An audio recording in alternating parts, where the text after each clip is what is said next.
Hello and welcome back to Highway to Hoover, a production of SEC Extra over at D1Baseball.com. I'm your host, Joe Healy, joined today by my good friend and D1 Baseball colleague, Kendall Rogers. In a series of shows we've done kind of recapping the fall, talking about what folks saw, we've going to bring Kendall on to talk about teams in Lone Star State, because if you're going to have Kendall on, we're going to be talking about teams in Texas. So we're talking about the Aggies. We're going to talk about the Longhorns today. We're going to dive into his impressions of those teams in the fall in just a second. But first, I have to let you know that this episode of Highway to Hoover and every episode of Highway to Hoover is brought to you by Pitch Logic, the system used by players, coaches, scouts, and instructors at all levels of play, from youth leagues to the big leagues. The easy-to-use and affordable technology makes the platform accessible to every player at every level. All the metrics and features used at the highest level. See pitchlogic.com for more information. It's also good timing that we're talking about Texas and A&M today, Kendall, because as many people probably know, that rivalry has been restarted on the football field now that they are Yeah. sharing a league. And for Do they those, hate each other? I haven't figured that out yet. there might be some dislike there. And historically, that rivalry, as Kendall knows, as I know, historically that rivalry was a Thanksgiving week kind of thing. So the Yeah. timing is good that we were talking about their baseball teams. So Yeah, I still remember growing up as a kid, like whether the game was in College Station or Austin, I still remember like our whole Thanksgiving meal was planned around like, okay, we have because I grew up in East Texas, so it was like we were like 3.5 hours to Austin, 2.5 hours to College Station. And I still remember like my dad, okay, we got to eat at X time because we got to get to the game. And thankfully, as someone now with two kids and two different families, it actually is nice that the game is not going to be played on Thanksgiving. That's actually mm, a very big plus. I always hated like having to rush everything to go to a football game. yeah, you kind of it's almost like you got to kind of pick one or the other. We're either Yeah, you doing really do. football or we're doing Thanksgiving. We're not doing both. like Bingo. yeah. Well, let's talk about some baseball because Sure. those two programs are also really interesting on the baseball field. They're also, spoiler alert, going to be highly ranked in our preseason top 25. We haven't had those discussions yet, but we will sooner than you'd think. Hmm. Let's start with Texas, Kendall, because your fall Sure. report on the Longhorns came out this morning, Thursday, as we record this. So that stuff is probably on top of mind for you. I'm just going to dive right into what I think is the biggest question there. What do you make of UT on the mound? Because they've had some nice pieces like Lucas Gordon, LeBaron Johnson, but it's been a while since we've had a Texas pitching staff that we really felt awesome about and had real horses on it. So tell me a little bit about this group and what you expect for 2025 on the mound. Yeah, and real quick, I mean, when you look at Texas overall, I mean, the great thing for Schloss and that staff is you're not taking over a program that needs some major rebuild. A lot of people will compare Texas and A&M and go, oh, well, A&M was really good last year, and they're going to be really good this year, and Texas has a long way to go. But let's not forget whether it's the pitching staff, whether it's the offense. This was a team that is a Jalen Flores error away last year from putting A&M in the losers bracket instead of just sweeping through that College Station regional. So this is a team, I guess, on the surface level that doesn't have as much to prove as you might think with a new head coach. But the one area, as you just mentioned, where they do have a lot of uncertainty, particularly with the weekend rotation, is the pitching staff. Because I mean, if you look at their pitching staff last year, you could really argue that outside of LeBaron Johnson, it obviously was not an elite rotation. I mean, Ace Whitehead was a converted position player. Obviously he did a really nice job last year. Let's not, bury that because I mean he is a of lefty that's going to be in the mid to upper 80s. He's going to spin the breaking ball pretty well. So I mean he's going to be in the mix once he comes back. I think he had the thoracic outlet surgery in the offseason. And so he'll be back and healthy in the spring and he'll obviously be in the mix. But really outside of him, Max Grubbs is a 89, 92 kind of arm, decent. Again, I'm going to say this over and over and over, and it's not disrespectful to the Big 12, but like we're being honest here. Like, is my Max Grubbs like a Friday or Saturday guy in the SEC? Probably not. So we're coming from the point of knowing that reality of what they had coming back in the rotation, and with that, we're looking at some of these other guys that Schloss mentioned that's going to be in the mix. Jared Spencer's number one. Like he's the guy that if he can pan out, to me, it changes the complexion of this entire team because we know they're going to hit.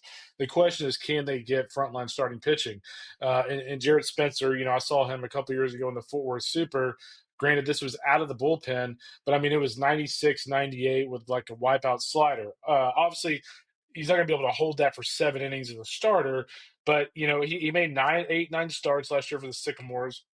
And if he can make a quick transition to that rotation, that takes a lot. That takes a lot of pressure off a guy like maybe Ace Whitehead in that weekend rotation.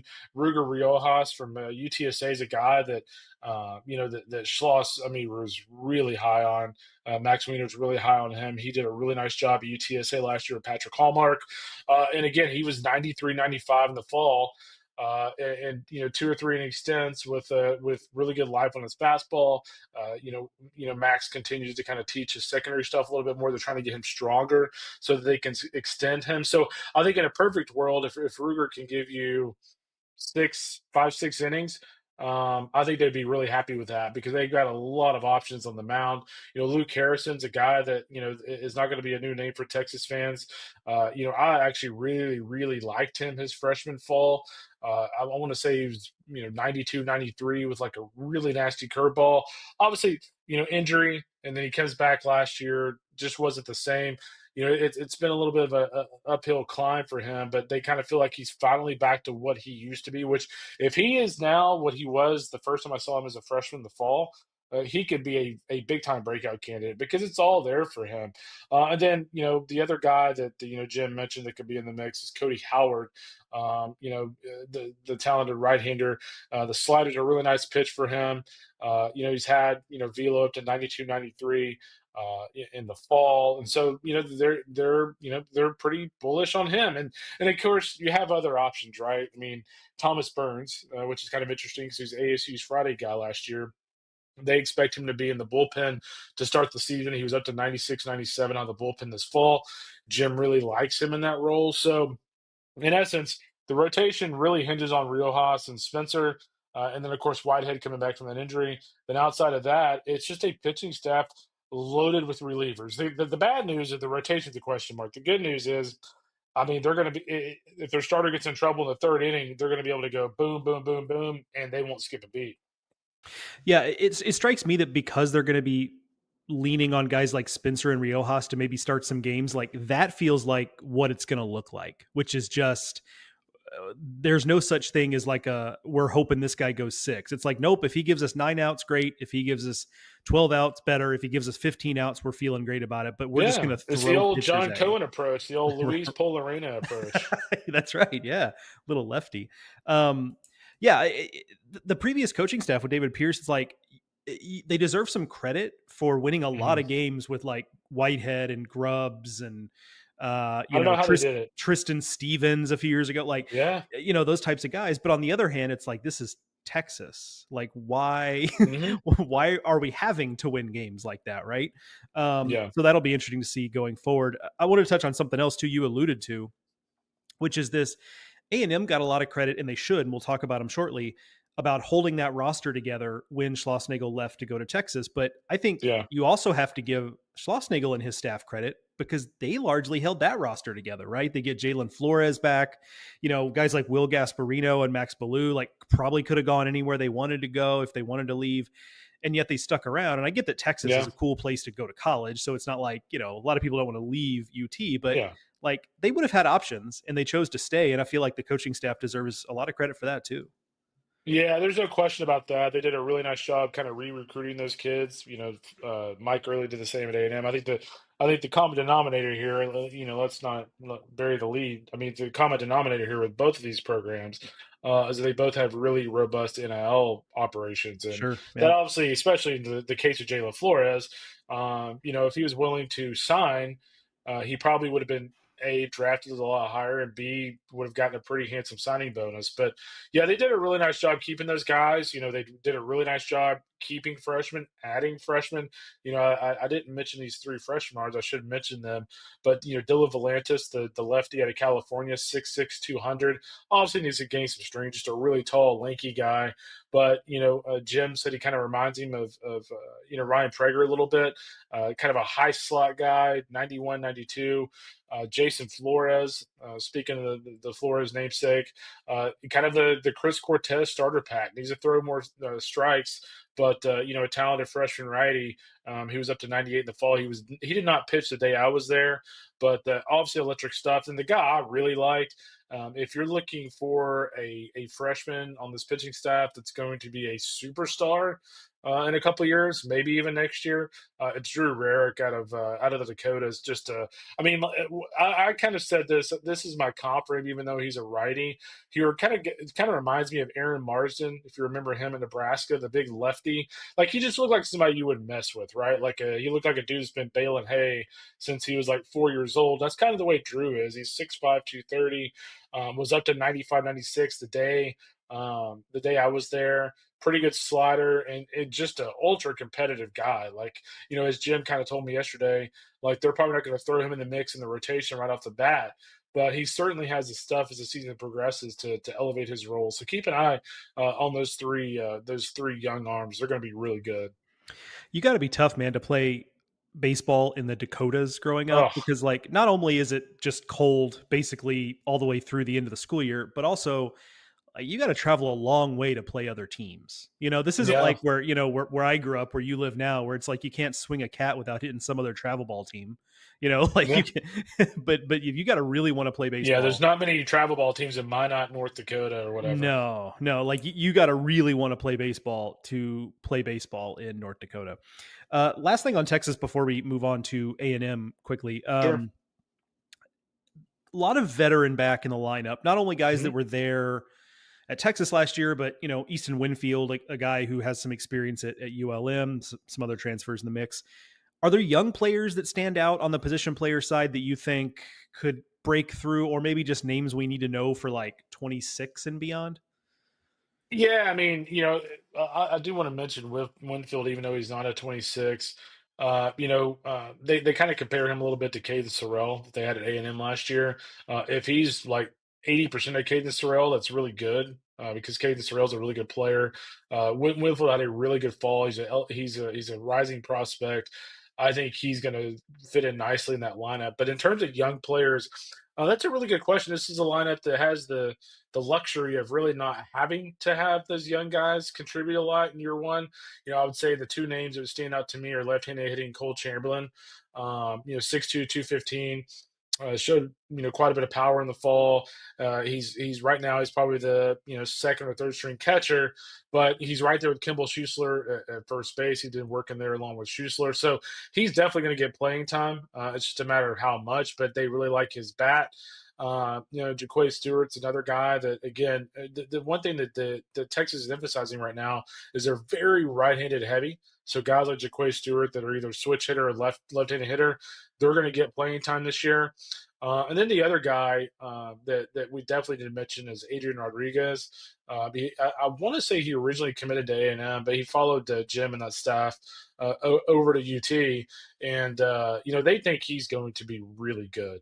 Obviously he's got a battle there at third with Casey Borba, but Rodriguez 6'2", 190, and had some big time juice from an offensive standpoint in the fall. So those are the primary guys to kind of keep an eye on. Yeah, good problem to have when you're trying to maybe find a part-time role for a freshman as Correct. When you talented have as two those guys. freshmen, that you only need two freshmen to contribute offensively, and you're Yeah. just okay. Of course, injuries can play a part, and if that happens, you could see a guy like a Matt Scott out of the Klein area here, Klein Oak kid. This is where my kids will go to high school. He's a Klein Oak kid, originally committed to OU, but really athletic guy. He could start to kind of fit in the equation a little bit too. If injuries start to rear their head a little bit. Yeah.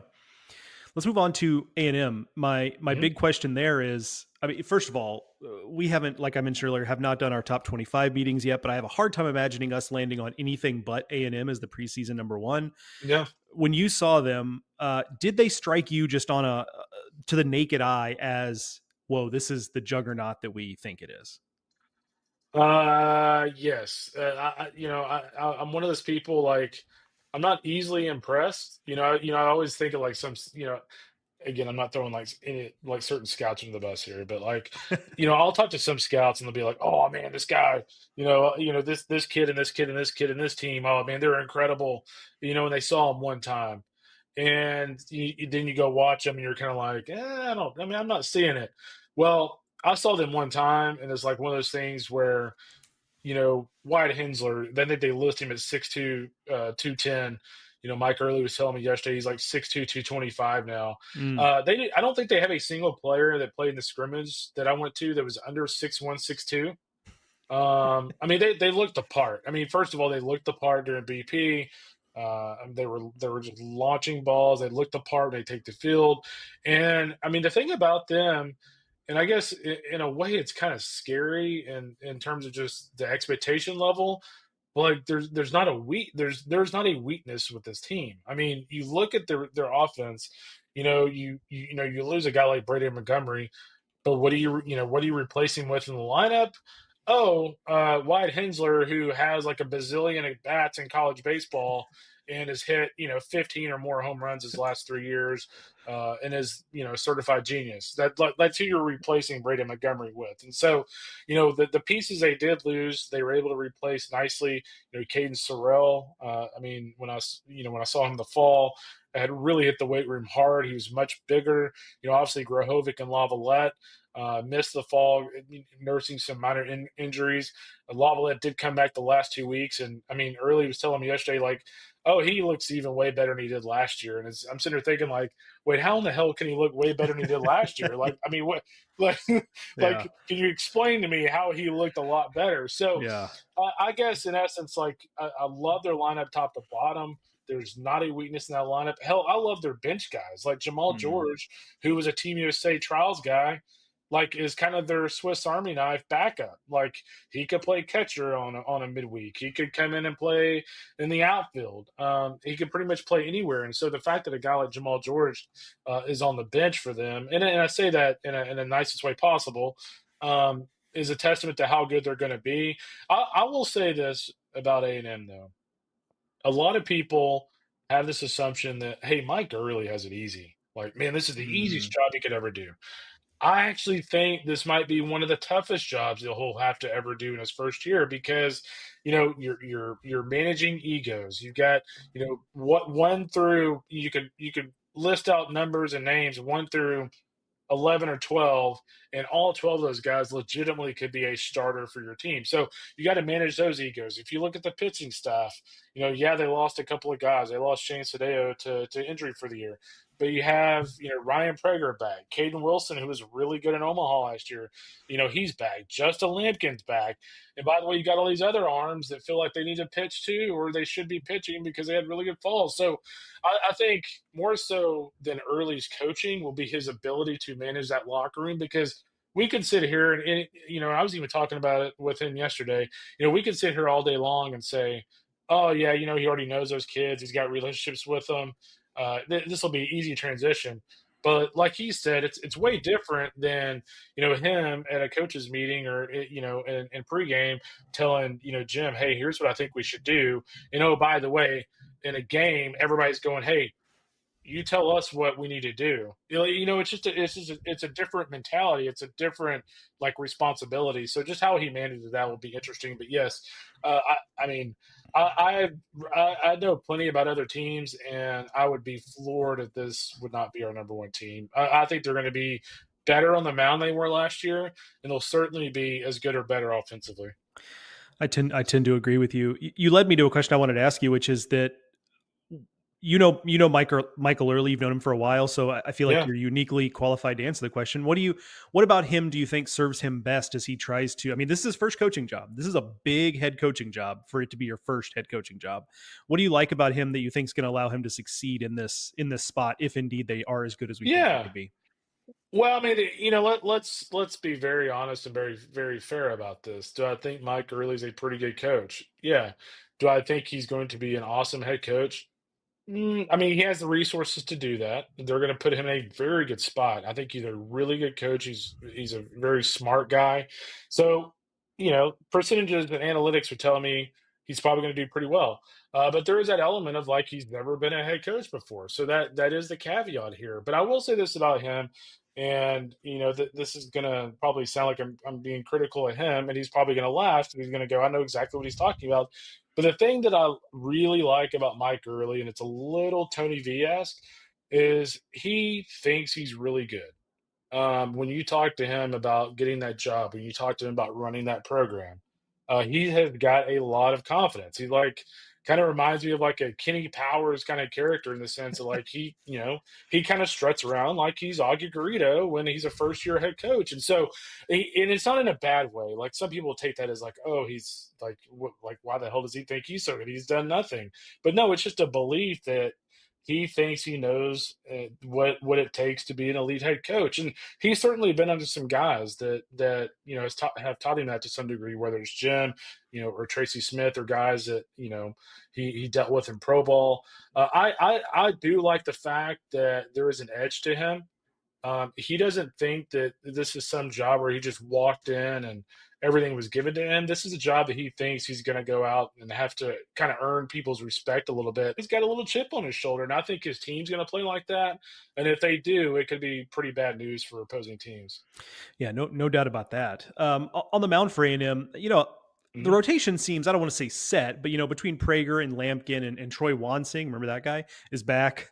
Yeah. They've got some real options there. I'm actually more interested in your take on if anybody stands out, they could give them some of the bullpen stuff they got from. Nobody's going to be Evan Aschenbeck again, but he did so much for that team. I mean, he was Yeah. like a safety valve for their team for several years. What do you make of their bullpen options they have? What do you see there? Yeah, so they got a lot of them. I mean, just kind of look at their bullpen on the, from the start. I mean, whoever doesn't, get in the weekend rotation, whether it's, Caden Wilson, let's say Caden Wilson is in the weekend rotation. Well, all of a sudden, Miles Patton, who, by the way, was Long Beach State's Friday guy last year, is one of your bullpen options. Right. Clayton Freshcorn, who originally signed with TCU, was really good the day I was there. Electric slider up to 95, 96 with his fastball. Luke Jackson, who I want to say you guys saw at the Cape. I think he was at the Yeah. Cape this past summer. Yep. Like as you remember, he's another pretty big arm. Mike was really high on Jackson Brousseau. A kid that had Tommy John out of high school, didn't pitch for them last year.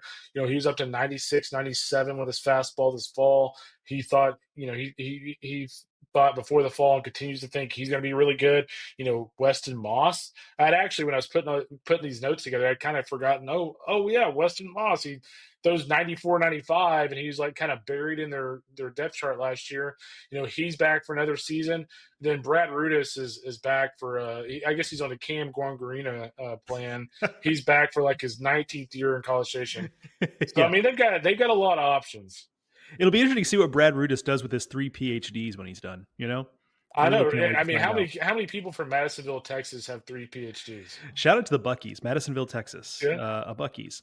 I used to have a buddy who was a cop in Madisonville, and Oh, he liked the overnight shift he was on when he first started because he would park his patrol car at the Buckies and just like drink slushies all night.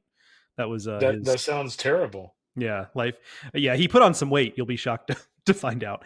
Yeah, Turns out, that'll happen. yeah, But yeah, dude. I mean, Brad. You think about the stuff that like Brad Rudis has done there. I mean, I think he closed out. I want to say the year in 22, he closed out the regional and the super for them. I want to say. So I mean, he's been sounds in a lot right. of Yeah. roles again. Like it's just one of those guys that like he's got a ton of experience, and what you see is what you're going to get. But yeah, I guess overall, Joe, as I look at this A&M team, is like it's all there for him. And the one thing I did like that early kind of ended with in my conversation with him is like he's like it's kind of funny that you asked me that because I literally just got through talking to the team about how like hey like we're probably going to be really good, but like baseball doesn't have sequels. Like every season in baseball is totally different. You could have the same team, and all the circumstances are totally different. We may have 5 injuries. We may have 4 guys get sick for 3 weeks, and then we're in a hole in the SEC. And so he's definitely stressing this whole hey, last year was great. Last year was cool, but let's kind of write our own chapter. And I think he's starting this journey off on the right foot by just emphasizing turning the page more so than going, man, like we're gonna be really good. Like we're guaranteed to be awesome. Yeah, my last thing here is this is interesting because here's a list of players to give you an idea of how on paper loaded A&M is. Here's a list of players that Kendall and I did not either didn't talk about at all in the 15 minutes we've been talking about A&M, or we only briefly talked about.